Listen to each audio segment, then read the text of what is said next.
ரெண்டு பேரும் யாரோ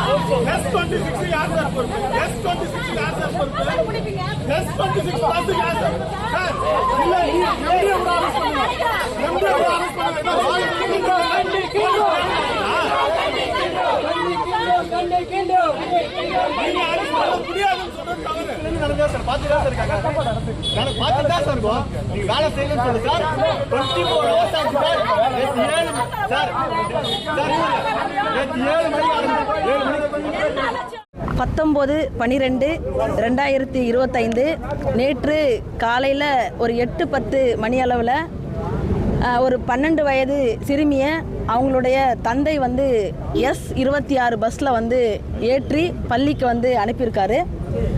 அந்த பள்ளியை அந்த S26ல் கண்டக்டர் அந்த குழந்தையிடம் பாலியல் சீண்டல் செஞ்சிருக்காரு. உடனே அந்த குழந்தை அந்த கண்டக்டரின் கையை தட்டி விட்டு அந்த பஸ்லேருந்து கீழே இறங்கியிருக்குது. அந்த பாலியல் சீண்டல் செய்வதற்கு முன்னாடி அவர் என்ன பண்ணியிருக்காரு, அவர் கையில் போட்டிருந்த மோதிரத்தை கழட்டி அந்த குழந்தைகிட்ட வந்து காட்டியிருக்காரு. அந்த குழந்தைகிட்ட காட்டினோன்னா தள்ளி போய் நின்று இருக்கு அந்த குழந்தை. இருந்தாலும் அவர் அது மேலே கையை வச்சு பாலியல் சீண்டல் வந்து செஞ்சுருக்காரு. உடனே அந்த குழந்தை பஸ்லேருந்து இறங்கி மறுபடியும் S26 இன்னொரு பஸ்ஸில் ஏறி ஸ்கூலுக்கு போயிருக்கு. ஸ்கூலில் போயிட்டு அங்கே இருக்கிற ஆசிரியர்கிட்ட சொல்லியிருக்கு. ஆசிரியர் வந்து தலைமை ஆசிரியர்கிட்ட சொல்லி அதுக்கப்புறம் பேரண்ட்ஸை வந்து வர வச்சுருக்காங்க.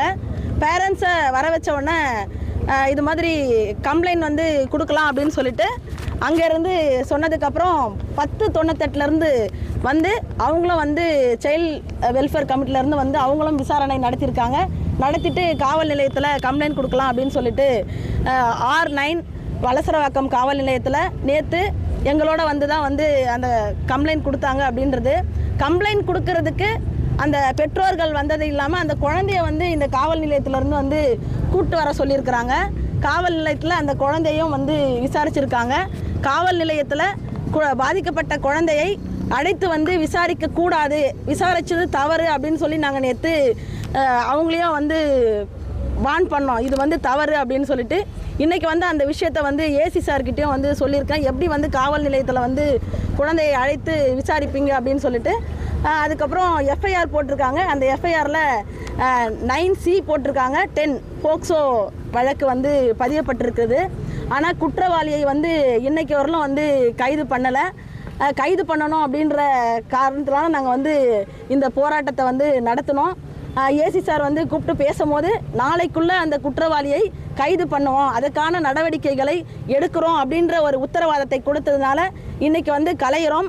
அவங்க வந்து நாளைக்குள்ளே அந்த குற்றவாளியை கைது செய்யப்படவில்லை என்றால் எங்களுடைய போராட்டம் மீண்டும் தொடரும் அப்படின்னு சொல்லி முடிச்சுக்கிறோம். 1,25,00,000 மனங்களை வென்ற தந்தி டிவி யூடியூப் சேனல். தவிர்க்க முடியாத தம்ப்நெயில்ஸ், கலக்கலான கான்டென்ட்ஸ். நீங்களும் இந்த குடும்பத்தில் இணைய இப்பவே சப்ஸ்கிரைப் பண்ணுங்க. அசுரபலம் கொண்ட எங்கள் டிஜிட்டல் கரங்களில் உங்கள் விளம்பரங்களை சேர்க்க வாட்ஸ்அப் பண்ணுங்க 8939888378.